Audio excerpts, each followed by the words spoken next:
Hello दोस्तों, आज के इस वीडियो में हम सॉइल मैकेनिक्स के पहले चैप्टर के बारे में डिस्कस करेंगे, जो है सामान्य परिचय एवं ऐतिहासिक पर्यवेक्षण, journal introduction and the historical review. ठीक है, तो वीडियो स्टार्ट करते हैं। सबसे पहले जर्नल इंट्रोडक्शन पढ़ लेते हैं।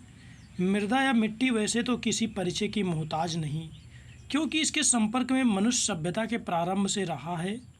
मनुष्य इसको अपनी अपनी आवश्यकताओं के अनुसार उपयोग में लाता रहा है। मृदा अथवा मिट्टी का अर्थ इसके उपयोग के आधार पर अलग अलग क्षेत्रों में अलग अलग समझा जाता है। एक साधारण किसान के लिए मिट्टी का अर्थ पृथ्वी की उस ऊपरी सतह से है जो फसलों, पेड़ पौधों के जीवन के लिए उपयोगी है। एक भूवैज्ञानिक के लिए पृथ्वी की ऊपरी वह पतली परत जिसमें पेड़ पौधों की जड़ें जा सकती है मृदा अथवा मिट्टी है। पृथ्वी का शेष कठोर भाग चट्टान कहलाता है। साधारण बोलचाल में भी चट्टानों के विघटन व विच्छेदन से बने नरम भाग को मृदा या मिट्टी कहते हैं तथा कठोर भाग को चट्टान कहते हैं। ठीक है, देखिए, किसान अपने हिसाब से मिट्टी को देखता है, ठीक है, और भूवैज्ञानिक अपने हिसाब से मिट्टी को देखते हैं, और हम इंजीनियर, हम सिविल इंजीनियर अपने हिसाब से अपनी बिल्डिंग के अकॉर्डिंग मिट्टी को देखते हैं। ठीक है, सबका अपना अपना एक उद्देश्य है मिट्टी के बारे में जानकारी प्राप्त करने का। अब सॉइल इंजीनियरिंग क्या है? ठीक है, तो इसमें बताया गया है कि मृदा यांत्रिकी या भू तकनीकी में मृदा का अर्थ चट्टानों के विघटन व विच्छेदन से बने उस सभी नरम विशृंखलित निक्षेपों से होता है जो भूमि सतह व चट्टानों के बीच पाए जाते हैं। इसमें असंघनित खनिज, वायु, जल तथा कार्बनिक पदार्थ भी हो सकते हैं। ठीक है, ये मृदा इंजीनियरिंग के बारे में बताया गया। ठीक, उसके बाद सॉइल मैकेनिक्स क्या होती है? तो सॉइल मैकेनिक्स जो होती है वो इंजीनियरिंग की ऐसी शाखा है जिसमें चट्टानों के भौतिक व रासायनिक अपक्षरणों द्वारा बने कणों के अवसादों तथा अन्य असंगठित जमावों जिनमें कार्बनिक पदार्थ भी हों से संबंधित इंजीनियरिंग समस्याओं के लिए अभियांत्रिकी, द्रव इंजीनियरिंग आदि के सिद्धांतों का उपयोग किया जाता है। मैकेनिक्स और हाइड्रोलिक्स का उपयोग सॉइल मैकेनिक्स के प्रॉब्लम को सॉल्व करने के लिए उपयोग किया जाता है। ठीक है, इसे सॉइल मैकेनिक्स कहते हैं। इसमें गाइस एक चीज़ बहुत बड़ी बताई गई है कि जो हमारा अन्य सामग्रियां होती हैं, निर्माण कार्यों में काम आने वाली अन्य सामग्रियां होती हैं, जैसे लोहा, सीमेंट आदि को तो हम अपनी आवश्यकताओं के अनुसार उनके गुणों अवगुणों को ध्यान में रखकर उनका चुनाव कर सकते हैं, जबकि मृदा को समानतः उसके उस स्थान पर उपलब्ध रूप में ही स्वीकार कर उपयोग में लाना पड़ता है। देखिए, जिसकी जो ज़मीन है उसको वहीं पे घर बनाना पड़ेगा, ना कि वो ज़मीन चेंज कर सकता है। लेकिन सीमेंट, लोहा, ईंट, ये सब आप चेंज कर सकते हो, उनके गुणों अवगुणों को ध्यान में रखकर उनका चुनाव कर सकते हो। ये बहुत बड़ी बात बताई गई है। ठीक है, इसको आप पढ़ लीजिए, इसमें और कुछ नहीं है, बस यही इतना है। ठीक है, पढ़ना चाहें पढ़ सकते हैं। उसके बाद बताया गया है जो हमारी फाउंडेशन इंजीनियरिंग है वो क्या है। देखिए, ये हमारा ग्राउंड लेवल है। ठीक है, ग्राउंड लेवल के नीचे जो होता है उसे हम कहते हैं सब स्ट्रक्चर। क्या कहते हैं? सब स्ट्रक्चर। और ग्राउंड लेवल के ऊपर जो हमारी बिल्डिंग बनी होती है उसे कहते हैं सुपर स्ट्रक्चर। ठीक, तो इसमें वही सब स्ट्रक्चर और सुपर स्ट्रक्चर से वैसे खास कोई मतलब होता नहीं है। सॉइल मैकेनिक्स में केवल सब स्ट्रक्चर से मतलब होता है, उसके बारे में बताया गया। ठीक है, जब भी हम बिल्डिंग खड़ी करते हैं तो हम सब स्ट्रक्चर पर ही खड़ी करते हैं। ठीक है, और हम अपनी जो मिट्टी है, मिट्टी में अवमृदा को पाने की कोशिश करते हैं। जो ठोस मृदा होती है वहीं पर हम अपना नींव बनाते हैं। ठीक है, तो अगर नींव की बात करें तो इसमें दो नींव दी गई हैं, उथली नींव और गहरी नींव। ठीक है, उथली नींव उसे कहते हैं जिसकी गहराई चौड़ाई के बराबर हो या इससे कम रखी जाती हो, उसे उथली नींव कहते हैं। और ऐसी नींव जिसकी गहराई चौड़ाई से अधिक रखी गई हो वो गहरी नींव कहलाती है।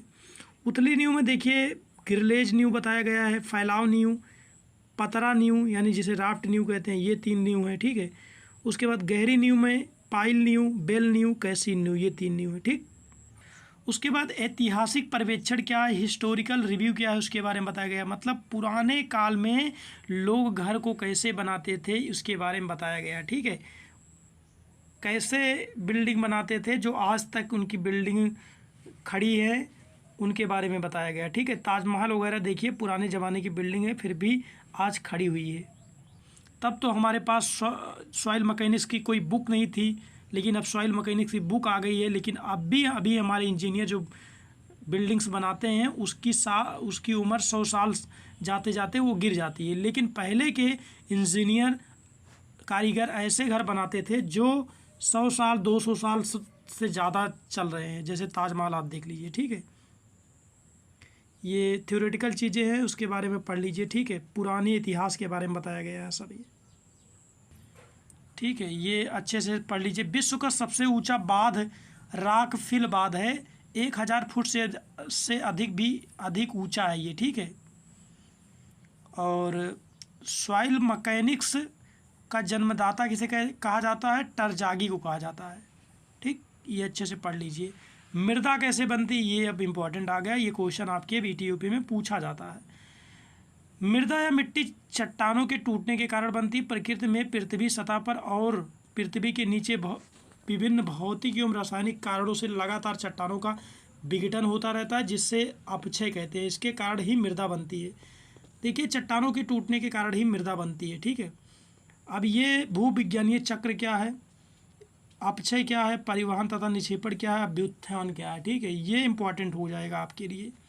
ठीक है, ये आपके एग्जाम में आएगा, कंफर्म है, एक क्वेश्चन आपके एग्जाम में ये आएगा। भूविज्ञानीय चक्र किसे कहते हैं, तो भूविज्ञानीय चक्र उसे कहते हैं, आगे समझते हैं इसको। ठीक है, भूविज्ञानीय चक्र को समझने से पहले आपको अपक्षय, परिवहन, निक्षेपण ये सब समझना पड़ेगा। ठीक है, अपक्षय क्या होता है, मौसम, वायु, पानी, पेड़ पौधों आदि के भौतिक रासायनिक प्रक्रियाओं द्वारा होता है। नरम चट्टानों पर भौतिक कारणों का अधिक प्रभाव पड़ता है, कठोर पर कम प्रभाव पड़ता है। अपक्षय के भौतिक कारक कौन कौन से हैं, अपक्षय मतलब चट्टानें हमारी टूटती है। ठीक है, तो पहला खनिज का अलग अलग प्रसार गुणांक, जो चट्टानें हैं उनका प्रसार गुणांक अलग अलग होता है जिससे वो टूट जाती हैं। ठीक, दूसरा है अपरपण। ठीक है, तीसरा है चट्टानों के रंध्रों में जल का जमना या पिघलना, जिसके कारण चट्टानें टूट जाती हैं। चौथा है पेड़ पौधों की वृद्धि के कारण, चट्टानों में पेड़ पौधे की जड़ें चली जाती हैं और वो बढ़ती हैं, उसके कारण टूट जाती है चट्टान। ठीक है, जलवायु तथा बर्फ की अपघर्षण क्रिया के कारण। उसके बाद अपक्षय के रासायनिक कारण, भौतिक कारण तो हो गए हमारे 5।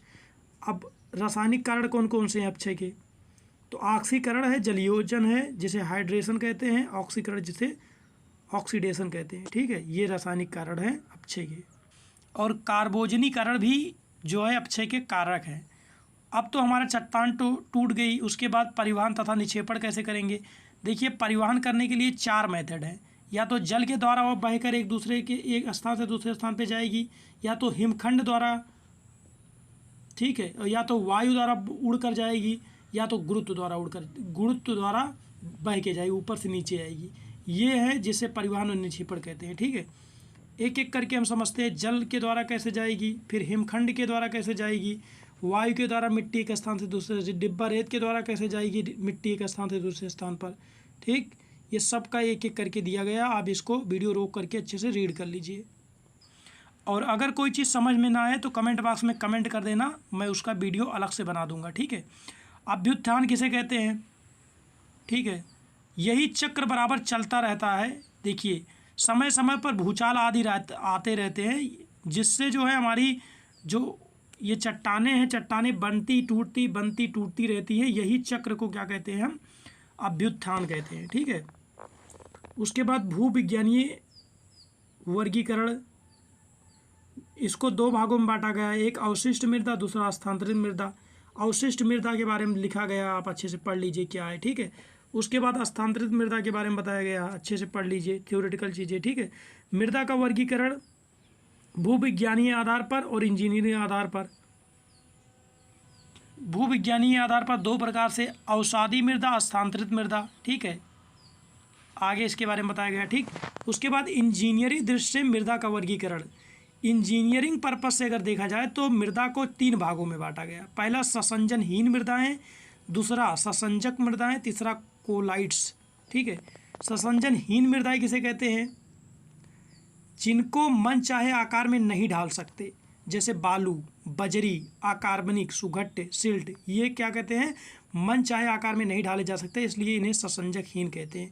और इनके कण के आकार काफ़ी बड़े बड़े होते हैं। ठीक है, और इनके 2 कणों के बीच आकर्षण बल थोड़ा कमज़ोर होता है। ठीक है, ससंजक मृदाएं किसे कहते हैं? इन 2 कणों के बीच जो है आकर्षण बल काफ़ी अधिक होता है। ठीक है, और ये जो हैं कौन सी मिट्टी होती हैं? ये जो हमारी वो मिट्टी होती है दोमट मिट्टी, ये सारी मिट्टियाँ ससंजक में आती हैं। ठीक है, और इनका आकार प्लेट या चादरनुमा लंबी छड़नुमा ट्यूब के समान होता है।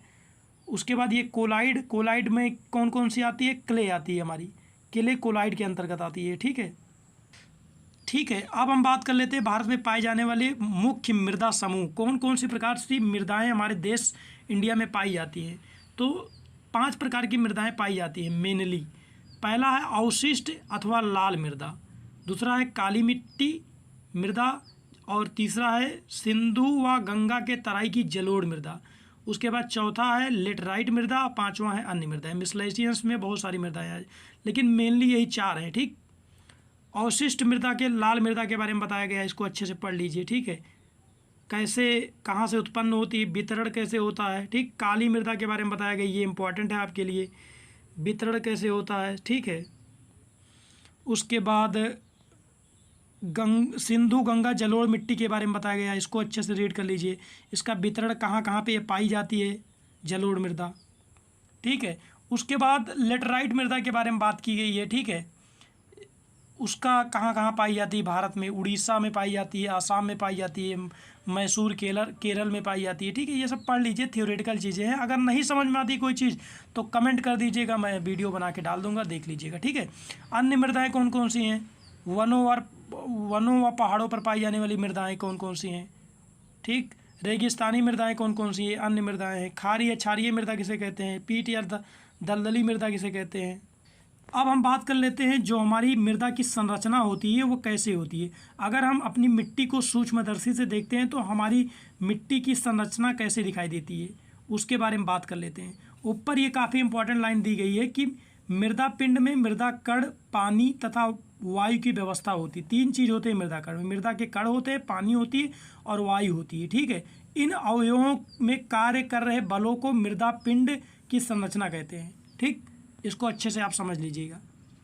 अब देखिए, इसमें 3 प्रकार की संरचनाएं होती हैं मृदा की। पहला है समान कणिकामय संरचना, अगर सूक्ष्मदर्शी से देखेंगे तो। कोशमय संरचना दूसरा है, तीसरा है उर्वरीय संरचना।